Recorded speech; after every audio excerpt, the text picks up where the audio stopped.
Сәлем достар, қайырлы күн әріптестер. Мына пирамидада жүрміз.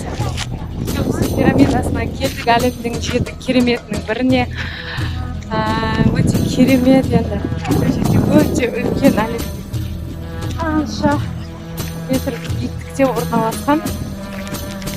Енді әсер өте күшті. Қазір ішіне кіріп көреміз.